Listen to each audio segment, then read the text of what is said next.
What up, nerds? My name's Ryan. I did my HSC in 2019, and in this video, I'm going to guide you through a very brief essay paragraph that I wrote on how musical language conveys meaning in the film One Night the Moon. Usually I go through a series of quotes and then show you an example paragraph, but this time I've just broken the paragraph up into little bits, and I'll give a brief explanation of what they are, just because it's so short. I have 5 videos in total for One Night the Moon, and I'd say that these other ones are a little more substantive, so I'd probably recommend you watch these ones first.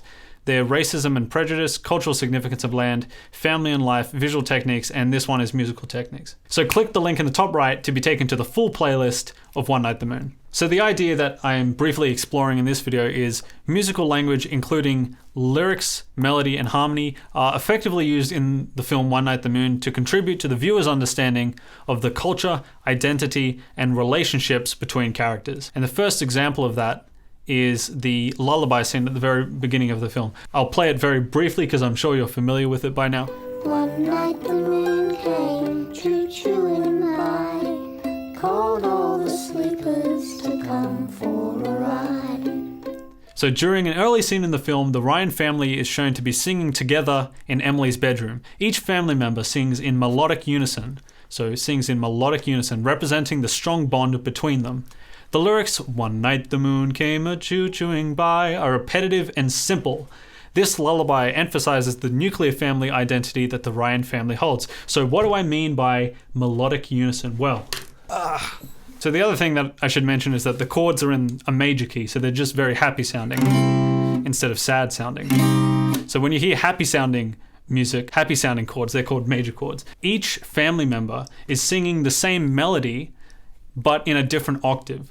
So the father is singing, "One night the moon came a-choo-chooing by, on a Greek train right across the night sky," while Emily and Rose are singing the exact same melody except shifted one octave up. So that's, "One night the moon came a-choo-chooing by, on a big train right across the night sky." So the lower octave is, "One night the moon came a-choo-chooing by," and the higher one is, "One night the moon came a-choo-chooing by." It's the same pattern of notes.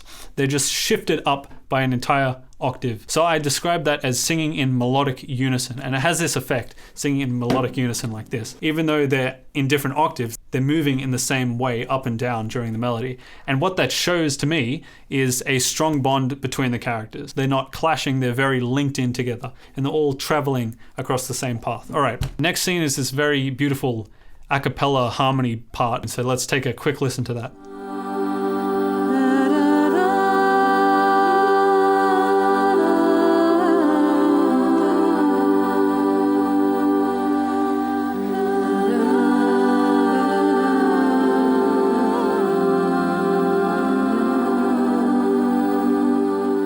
So we have this musical motif of multiple women singing in harmony, and it actually comes up multiple times throughout the film. So it's not just this scene that we just saw there, it's also whenever Rose is reminiscing about Emily, whenever she's having a flashback to Emily, whenever she's remembering her daughter, that music tends to play in the soundtrack. You might remember the scene where Rose is remembering Emily putting up the washing, or she's like running through the washing. In that scene, the same musical motif emerges. And that's because I think it's representing this kind of feminine identity. So a musical motif of multiple women singing in harmony is established early on to represent the feminine identity. Whenever Rose has flashbacks to her time with Emily, the same legato vocals, legato being fancy music terminology for long and drawn out, the same legato vocals begin to play, demonstrating her innate feminine intuition and identity as mother of Emily. So it's very feminine sounding because you have the multiple layers of female vocals, and we just associate it with the bond between Emily and Rose. All right, next and final clip, told you this is a short video, is my personal favorite song of the film, Unfinished Business. Just a swag full of nothing. Unfinished business, keeping us sleepless. Unfinished business. So after the search for Emily becomes hopeless, Rose seeks out the help of Albert. The song Unfinished Business features the pair singing in major harmonies within close melodic intervals. This serves to represent their coming together as Rose recognizes the common humanity between them. So what do I mean by major harmonies and close melodic intervals? Well, so in the lullaby scene, we saw each person singing an octave apart. In this, they're not singing an octave apart. They're singing within a fairly close melodic interval. Rose is singing unfinished business. Albert is singing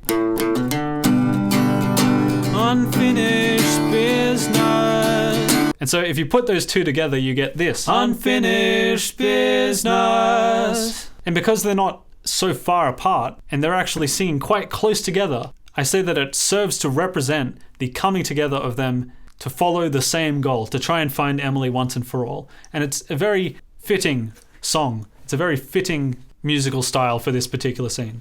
And that's it for this video. So just a reminder, racism, prejudice, cultural significance of land, family and life. If you're in a pinch for time, the best one of these to watch is probably Family and Life, because it's got the most substance and the most unusual ideas that you probably haven't heard of before.